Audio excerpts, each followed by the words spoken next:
afternoon. We're on a very hot Thursday afternoon. It's Papa at Myshire Farm.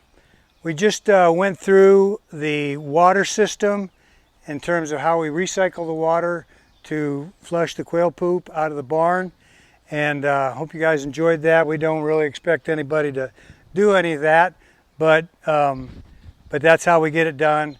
That's how we keep our prices as low as we do. I just wanted to start the video. We're going to be talking about composting, our compost, how we do it, why we do it. But I want to start off here in front of the Hobbit house, which is actually our root cellar. And we'll be doing more posts on our homestead here in the future. We do a lot more than just raise quail here, and want you to be aware of our homestead activities. And maybe you want to pan over to them cows. Look at them cows coming in.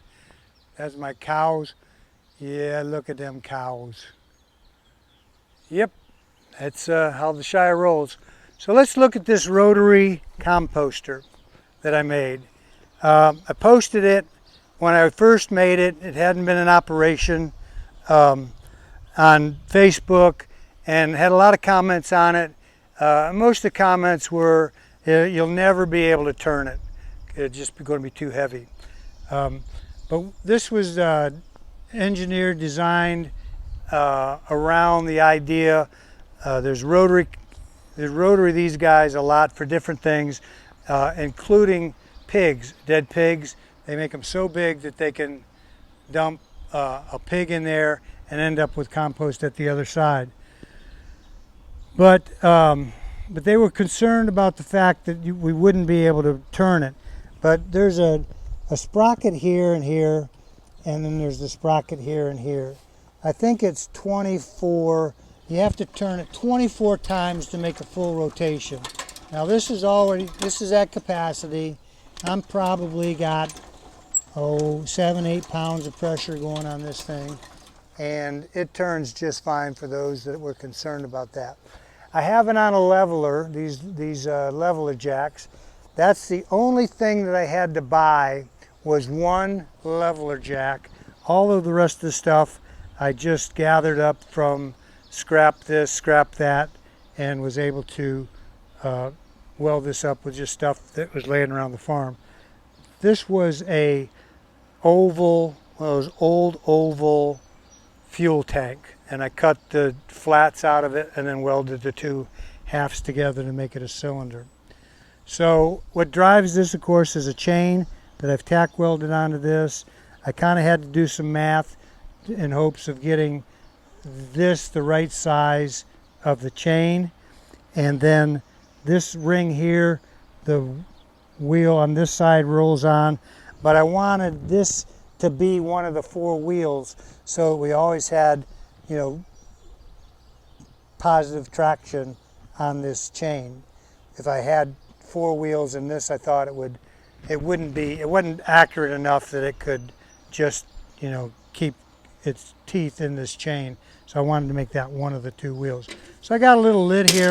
This is how, I would venture a guess it's probably 110 in there, ish, which is good. It's supposed to be a compost pile.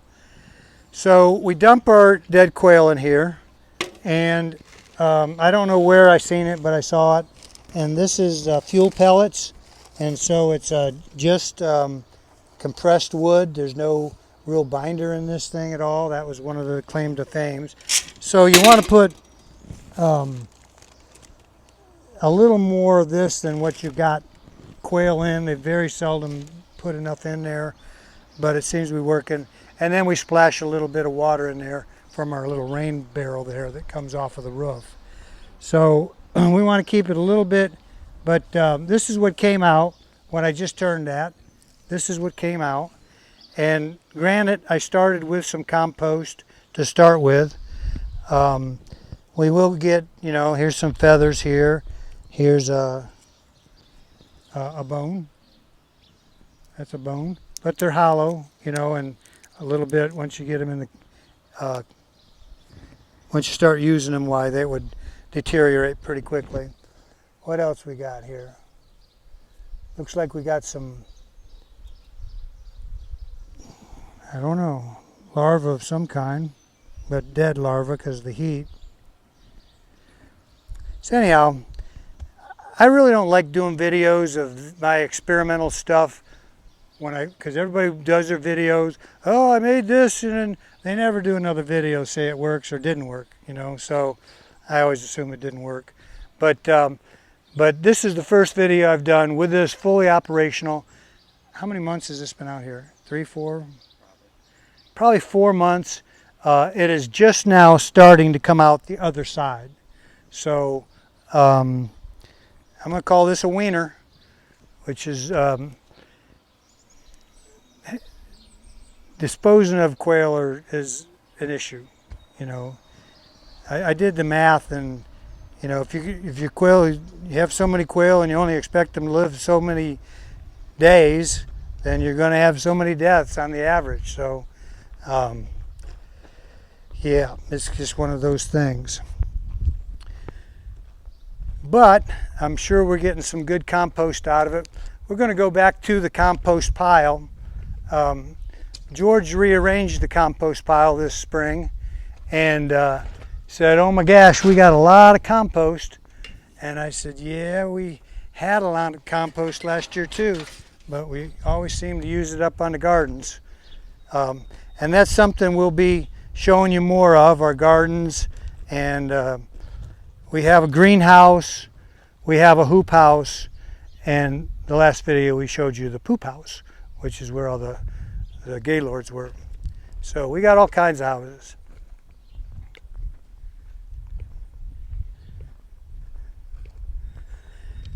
So this is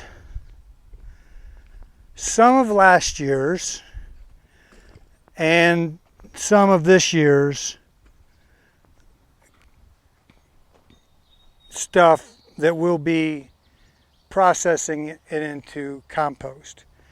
As I mentioned in the other video, we actually had a pump truck come suck our 10,000 gallon tank out, and that was nice because we're awful busy right now. But it is amazing how this stuff that we gather up turns into absolute dirt. I mean, it's just amazing. It just kills me. So it goes round and round. At some point, I hope we can process it. We've been on gravel a lot of the time, so when we scoop it up, it ends up with a lot of stone in it. And I haven't made a separator yet, and I intend to do that. It'd be nice when we do. We got this on a little higher ground this year, which is nice. That pile over there of dirt is from all of the holes that we had to dig for the 10,000 gallon tank, the poop house, and the water tower. There's still a lot more dirt to move. We're moving it now. We're making yet another hobbit house, which is the root cellar that I was standing in front of when we opened up the video. But it's a war zone right now, and I'm embarrassed to show it to you. One, I tipped over the track hoe, and so the track hoe is sitting on its side in front of it. So if that weren't the case, I might want to show you the construction. But I am trying to take a video of that, how we're progressing there. And I did start off this morning's video with my dead track hoe laying on the side. So the next video I think we're going to do will not really be quail related. We're going to start going into our homesteading activities, water towers and solar collectors, hot water heater, solar hot water heaters, greenhouses, hoop houses. We have a really bumper crop going on most everything in the gardens. We do a lot of canning. We could share some of that business with you. And but that's about all we got to show on the compost. This is Pop at Myshire Farm. Be sure to click the like, share, and the little bell so you get the notifications if this pleases you. And remember, we'll be on every Sunday at 7 o'clock on YouTube, Myshire Farm, with question and answers live. Sometimes Zach lets me be on, so he'll let you know when I'll be on to answer any build questions or homestead questions. I don't claim to be an expert on any of this, but I sure ain't afraid to try, and it served us well. And like the people at the Wifery YouTube channel, if you ever get a chance to look at it, it's called the Wifery. They're just making chicken soup, but their philosophy is you can do it good, you can do it better, you can do it the best, but you got to do it. And we've lived by that. We started out good, got a little better, and hopefully one of these days we'll be doing it the best. So, it's Papa signing off. Thanks for watching. Have a great day.